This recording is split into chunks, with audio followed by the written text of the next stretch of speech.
नाज़रीन, सूरतुल आराफ आयत 54 के अंदर अल्लाह ताला फरमाता है कि बेशक तुम्हारा रब अल्लाह ही है जिसने आसमान और जमीन को 6 दिन के अंदर पैदा किया, फिर अर्श पर जा ठहरा जैसा कि उसकी शान के लायक है। वही रात को दिन पर लपेटता है कि वो उसके पीछे दौड़ता चला आता है, और उसी ने सूरज और चांद सितारों को पैदा किया, सब उसी के हुक्म के मुताबिक काम में लगे हुए हैं। देखो, सब मखलूक भी उसी की है और हुक्म भी उसी का ही है। इस आयत मुबारका में कायनात की तख्लीक का सारा मरहला और टाइम पीरियड खालिक कायनात ने बयान कर दिया है। इसके अलावा इसका बयान कुरान करीम के अंदर तकरीबन 7 जगह पर बिल्कुल एक जैसा ही मौजूद है, जिसे पढ़कर बिल्कुल ऐसा लगता है कि अल्लाह ने इस अजीमुश्शान कायनात को सिर्फ 6 दिनों के अंदर पैदा किया और 7वें रोज अपने अर्श पर वापस चला गया, जैसा कि उसकी शान के लायक है। दोस्तों, वीडियो में आगे बढ़ने से पहले पाकिस्तान के सबसे बड़े साइंटिफिक चैनल इफ टीवी को सब्सक्राइब कर लें और साथ मौजूद बेल आइकॉन को प्रेस कर लें ताकि हमारी आने वाली वीडियोस आपको बर वक्त मिलती रहें। दोस्तों, ये सब सुनकर एक आम इंसान के दिमाग में यकीनन ये सवाल जरूर पैदा होता है कि अल्लाह ताला तो हर चीज पर कादिर है, उसके लिए तो कोई भी काम करना सिर्फ कुन की दूरी पर है और अगले ही लम्हे वो फयाकून यानी हो जाता है। तो फिर सवाल यह है कि अल्लाह ताला ने इस कायनात को पैदा करने में 6 दिन का वक्त क्यों लगाया? बस एक ही लम्हे के अंदर कुन कहकर इसे क्यों नहीं बना दिया? मुस्तशरिकीन बाज़ औक़ात ऐसे सवालात भी उठाते हैं कि क्या ऐसा तो नहीं कि अल्लाह ताला की जात भी टाइम की पाबंद है? नाउज़ुबिल्लाह। अगर ऐसा है तो फिर वो खालिक कैसे हो सकता है? क्योंकि वक्त एक ऐसी तख्लीक है जिसे पैदा किया गया, और कोई खालिक अपनी तख्लीक का पाबंद भला कैसे हो सकता है? लेकिन इसकी असल वजह है इन आयात का असल मफहूम ना समझ पाना, क्योंकि इंसान की अक्ल बहुत ही नाकिस है। वो अभी तक इस कायनात के राजों को सिर्फ समझ ही रहा है और गुजरते वक्त के साथ अपनी समझ में इजाफा करके किसी ऐसे नतीजे पर पहुंचता है जिसे पहले इंसानी अक्ल तस्लीम ही नहीं करती थी।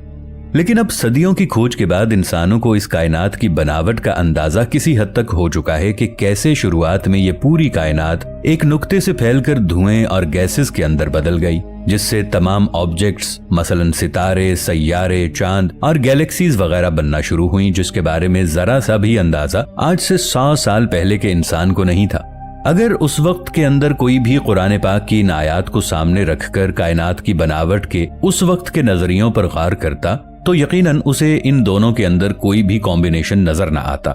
पर आज ऐसा नहीं है।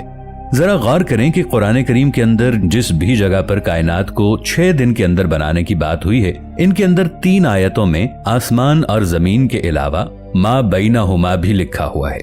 जिसके मानी है इनके दरमियान, यानी जमीन और आसमान के दरमियान, जिसका मतलब है कि कायनात का बनना एक अलग मरहला था और इनके दरमियान मखलूकात या किसी और तख्लीक का बनना एक अलग मरहला। और अगर ऐसा नहीं था तो अल्लाह पाक का कुरान करीम के अंदर सिर्फ ये फरमा देना काफी था कि हमने सिर्फ 6 दिन के अंदर जमीन और आसमान बना दिए।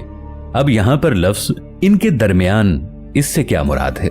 ये हम जरा आगे जाकर समझेंगे। लेकिन इससे पहले एक सवाल आपके जहन में जरूर आ सकता है कि जमीन और आसमान को पैदा करने से पहले दिन और रात का तो कोई वजूद ही नहीं था, क्योंकि दिन और रात तो दरअसल जमीन की रोटेशन की वजह से बनते हैं। जब 24 घंटों में से 12 घंटे जमीन के एक हिस्से पर दिन और 12 घंटे एक हिस्से पर रात रहती है, और कायनात की तख्लीक के वक्त तो जमीन मौजूद ही नहीं थी।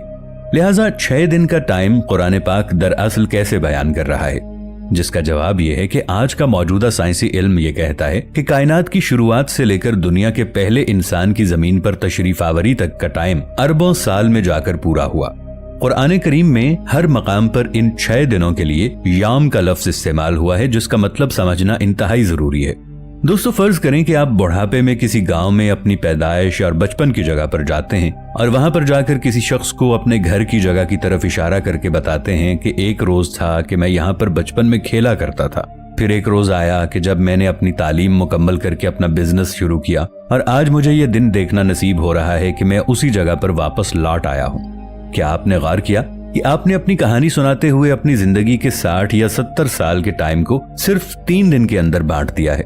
हालांकि आपकी उस वक्त उम्र 60 या 70 बरस है। एक रोज वो जो कि आपके बचपन का था, दूसरा वो जब आपने अपनी पढ़ाई मुकम्मल करके बिजनेस शुरू किया, और तीसरा वो जब आप यहाँ पर मौजूद हैं। दोस्तों, अरबी और उर्दू जबान के अंदर इस लफ्ज अय्याम के हवाले से मतलब बिल्कुल एक ही जैसा है, यानी याम एक लंबे दौरानिये या एक जमाने के माने में इस्तेमाल होता है। پھر چاہے یہ یوم 1 سال کا ہو، 1 ملین سال کا، یا کئی کروڑ یا اربوں سال کا۔ چلیے اس بات کا ایک اور پکا ثبوت خود قرآن پاک سے نکال کر اس بات کو مزید گہرائی میں سمجھنے کی کوشش کرتے ہیں۔ قرآن پاک میں قیامت یا محشر کے دن کو یوم القیامہ کہا گیا ہے، حالانکہ ہم سب جانتے ہیں کہ قرآن کریم کے اندر یہ لکھا ہوا ہے کہ وہ دن 50,000 سال جتنا لمبا ہوگا۔ یعنی اس پورے 50,000 سال کے ٹائم کو قرآن پاک اپنی زبان میں ایک دن یا ایک دورانیے کے طور پر بیان کرتا ہے، کیونکہ قرآن سائنس کی کتاب نہیں ہے، یہ فلسفہ حیات ہے، اس کی اپنی زبان ہے۔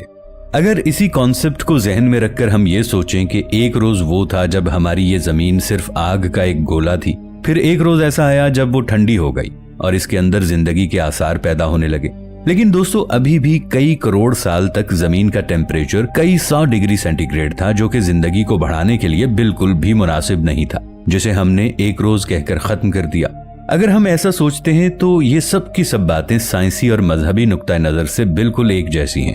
لہٰذا اس تمام بحث کا نتیجہ یہ نکلا کہ اللہ تعالیٰ نے زمین اور آسمان کو 6 ادوار کے اندر پیدا کیا۔ ہو سکتا ہے کہ ان ادوار کے اندر ہر دور کئی ملین برس کا ہو سکتا ہے کہ یہ 6 ادوار کچھ اس طرح سے ہوں۔ پہلا دور وہ جب یہ پوری کائنات ایک نقطے سے پھٹ کر گیسز کی صورت میں بکھر گئی۔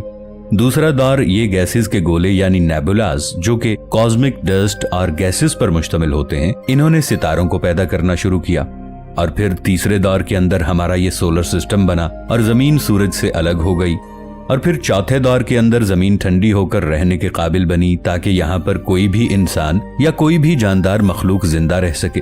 اور پھر 5ویں دور کے اندر ایک دن اس زمین پر سبزہ یا ہریالی اور درخت اگنے لگے اور جانوروں کی نسلیں بڑھنا شروع ہوئیں۔ اور پھر چھٹا دور آیا جس کے اندر زمین پر دنیا کے پہلے انسان کو یعنی حضرت آدم علیہ السلام کو اتارا گیا، جس کا ثبوت قرآن پاک کی سورہ فصلت کے اندر کچھ اس طرح سے موجود ہے، جس کا مفہوم ہے کہ کہو کیا تم اس سے انکار کرتے ہو جس نے زمین کو 2 دن کے اندر پیدا کیا اور بتوں کو اس کا مد مقابل بناتے ہو؟ دراصل وہی تو سارے جہان کا مالک ہے۔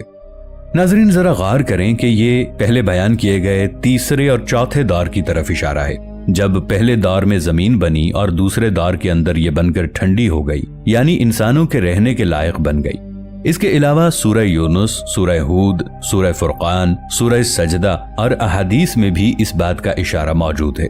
اب یہ سب کنفیوژن تو ہمیں سمجھ میں آ گئی ہے، لیکن ذرا غور کریں کہ ہمارا اصل سوال تو ابھی بھی وہیں پر ہی کھڑا ہوا ہے کہ اللہ نے دنیا کو ایک لمحے کے اندر پیدا کیوں نہیں کر دیا،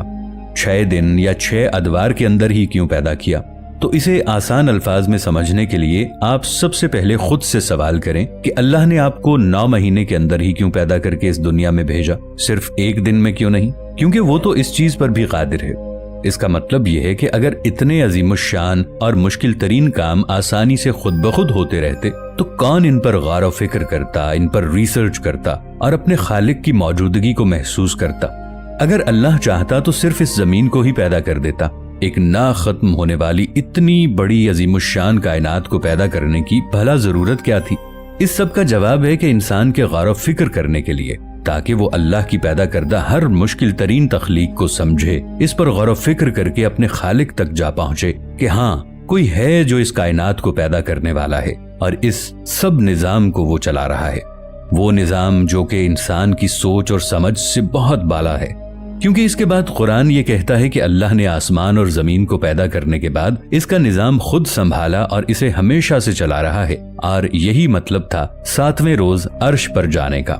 اللہ کریم فرماتا ہے کہ میرے قانون قدرت کے اندر یا میری تخلیق کے اندر کوئی خرابی نہیں ہے، یہ بالکل پرفیکٹ ہے۔ اور دیکھو آسمان کی طرف، اس کائنات کی طرف، کہ کہیں تمہیں کوئی خامی نظر آ جائے تو تمہاری نظر تھکی ہوئی نامراد واپس لوٹ آئے گی، پر تمہیں اس کائنات کے اندر کوئی بھی خامی نظر نہیں آئے گی۔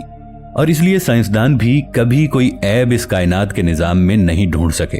بس یہی کہہ کر خاموش ہو جاتے ہیں کہ یہ کائنات ہمیشہ سے ایسی چل رہی ہے، مگر اسے کون چلا رہا ہے یہ نہیں بتاتے، کیونکہ جو اس راز کو سمجھ گیا وہی اللہ کی ذات تک پہنچ سکتا ہے۔